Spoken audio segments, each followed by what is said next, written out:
এবার জমি দখল করে পার্ক করার অভিযোগ বিধায়ক মদন মিত্রের বিরুদ্ধে। দক্ষিণেশ্বর থানায় অভিযোগ প্রতিবন্ধী ব্যক্তির।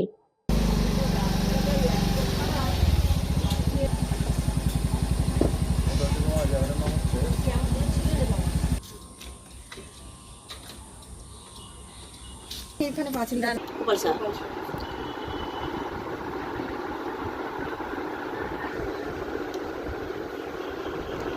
বেলঘরিয়ার বাসিন্দা সুবীর চন্দ্র শারীরিক প্রতিবন্ধী। 2024 সালে কামারহাটি পুরসভার 9 নম্বর ওয়ার্ড মল্লিক বাগান রোড এলাকায় একটি জমি কেনেন। অভিযোগ, জমিটি স্থানীয় তৃণমূল নেতৃত্ব কাউন্সিলর দখল করে পার্ক করে দেয়, আর সেই পার্ক বিধায়ক মদন মিত্র উদ্বোধন করেন। এই সুবীর চন্দ্র ও তার স্ত্রী বারংবার স্থানীয় তৃণমূল নেতৃত্বের দ্বারস্থ হলে মিলেছে হুমকি। এমনকি বিধায়কের সাথে দেখা করতে গেলেও বিধায়কের ছেলে শুভরূপ মিত্রর কাছ থেকে মিলেছে জমি ছেড়ে দেওয়ার হুমকি। অভিযোগ, জমির জন্য স্থানীয় কাউন্সিলর মায়া দাসের স্বামী প্রাক্তন কাউন্সিলর মিঠু দাস প্রকাশ্যে দম্পতিকে মাওবাদী বলে তকমাও দেন। এই সুবীর চন্দ্র দক্ষিণেশ্বর থানায় লিখিত অভিযোগ করেন। এমনকি কয়েকবার কামারহাটি পুরসভার দ্বারস্থ হন পরিবার, কিন্তু শাসক দলের প্রভাব থাকায় কোথাও মেলেনি তাদের জমি, এমনটাই দাবি ওই পরিবারের। যদিও এই ঘটনায় এড়িয়ে গেছেন কামারহাটি পুরসভার পৌরপ্রধান গোপাল সাহা। আমার জানা নেই কে জমি দখল করেছে, সেরকমভাবে আমার কাছে জানা নেই। যে দখল করেছে তাকে আমার কাছে পাঠান। থানাতে গেছে মানে আমি কী করবো? আমার যদি থানাতে গিয়ে থাকে তাহলে নিশ্চয়ই পুলিশ গেছে। সে বিধায়ক করেছে, বিধায়ককে বলুন যে পার্ক করেছে। প্রাক্তন শাসক দলের এই ঘটনাকে কটাক্ষ করতে ছাড়েনি বিজেপি। তৃণমূলের বিরুদ্ধে শুধু 9 নম্বর নয়, মানে যিনি এখানকার সংখ্যালঘু এমএলএ, কারণ সনাতনীদের ভোট তো উনি বিশেষ পাননি, উনি এই ধরনের ক্রাইম বরাবরই করে অভ্যস্ত। গরিব মানুষ, তাদের উনি মনে করেন যে তাদের কোনো বাঁচার অধিকার নেই। তবে যার জমি দখল করেছে তারা যদি মিউনিসিপ্যালিটি এবং পুলিশকে এবং আমাদের যদি উনি চিঠি করেন, কমপ্লেন করেন, আমরা সেটার অ্যাকশন নেব। পরিবারটির দাবি, বর্তমান মুখ্যমন্ত্রী যদি তার এই জমির বিচার করে দেন, সে আবেদনই রেখেছেন এই দম্পতি। আমি দীর্ঘ 5 বছর ধরে আমি একটা জমি নিয়েছি 9 নম্বর ওয়ার্ডে। আমার জমিটা দখল করে রেখেছে তৃণমূল পার্টির ছেলেরা, 9 নম্বর মায়া দাস, মিঠু দাস।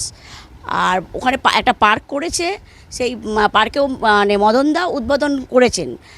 কিন্তু আমরা তাদের কাছেও গেছি, হাতে পায়ে ধরেছি, কিন্তু কেউ আমাকে সুরাহা দিতে পারেনি। আমি মদনদার ছেলের কাছেও গেছিলাম, মদনদার ছেলে বলেছে জমিটা আশা আপনি ভুলে যান, আমি তো গুলি মস্তান চালাতে পারবো না গুলি, তাই আপনি আশা ভুলে যান। এবং আমাকে ওখান থেকে যখনই যাচ্ছি তৃণমূলের ছেলেরা আমাদেরকে দাঁড়িয়ে অকথ্য গালাগালি ভাষা এরকম বলছে।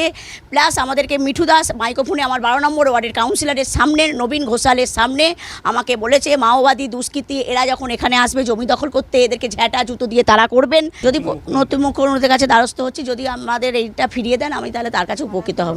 মেন আমরা জমিটা কেনার পর থেকে আমরা জমিটা পরিষ্কার করতে এই জায়গাটা পরিষ্কার, তখন ওখানকার কিছু তৃণমূলের ছেলেরা এসে বলে তুমি এখানে কি করতে এসছো? আমি বললাম আমার জমিটা কিনেছি, কাগজপত্র আছে। না, জমিটা তো তোমাদের দেওয়া যাবে না এরকম, আমরা এই জমিটাতে আমাদের দখলদারি আছে। আমি বলছি তাহলে তোমাদের আমার এই কাগজটা দেখাও, তোমাদের যখন দখলদারি আছে, আর যদি তুমি কাগজ দেখাতে পারো তারপরে আমি আসবো না। আর কাগজ তো দেখাতে ওরা ইচ্ছুক হয়নি। আমি আমার কাগজ নিয়ে গেছিলাম। আমি বললাম তাহলে একটা জায়গা তো দুটো রেজিস্ট্রি হয় না, আর দুটো কাগজ হয় না একটা জমির। এই হিসাবে ওদের সঙ্গে অনেকভাবে বসবো বলে চিন্তা ভাবনা করেছি, ওরা বসতে ইচ্ছুক নয়। তো এবারে আমরা যাই হোক, আমরা কাউন্সিলরের কাছে যাই, কাউন্সিলর এরকম ব্যবহার করে মোটামুটি যে এটা তোমার জমি না, তুমি ডুপ্লিকেট কাগজ বের করেছো। তাহলে আমাকে যে আমি রেজিস্ট্রি করেছি, তাহলে আমার সঙ্গে তাহলে তো সরকারও ঠকবাজি করেছে, তার মানে মানতে হবে আগের সরকার যেই সময় আমার রেজিস্ট্রিটা হয়, তাহলে সেটাও হয়েছে হয়তো। তাহলে আমার সঙ্গে আমি ট্যাক্স দিচ্ছি, নিউট্রিশন দিচ্ছি, তাহলে মিউনিসিপ্যালিটিও তো আমার সঙ্গে ঠকবাজি করেছে। গায়ের জোরেই দখল করা, এটা গায়ের জোরেই দখল করা। ভাড়া বাড়িতে আছি, ভাড়া বাড়িতে থাকা অবস্থায় এবারে এরকমভাবেই আছি। আমরা কি করবো? আমি যাতে নতুন মুখ্যমন্ত্রীর কাছে এটাই কাম্য, আমার জমিটা ফেরত পাই যাতে। Krishna পালিতের report, news Banga time. St. Augustine's Day School, Barrackpur. Success for every child. Admission open session 2026 to 2027. Contact number 9007934555. AM jewellers Ichhapur, Anandamath. আমাদের মেকিং চার্জ 3%। আমাদের লাইভ দেখুন JM জুয়েলার্স ফেসবুক পেজে প্রতিদিন রাত 7:35 আমাদের ভিডিও শেয়ার করলে পেয়ে যাবেন সোনার নাকছাবি একদম ফ্রিতে। ঠিকানা ইছাপুর আনন্দমঠ, উত্তর 24 পরগনা। যোগাযোগ 7439131404। আমাদের অনলাইন ডেলিভারির ব্যবস্থা আছে।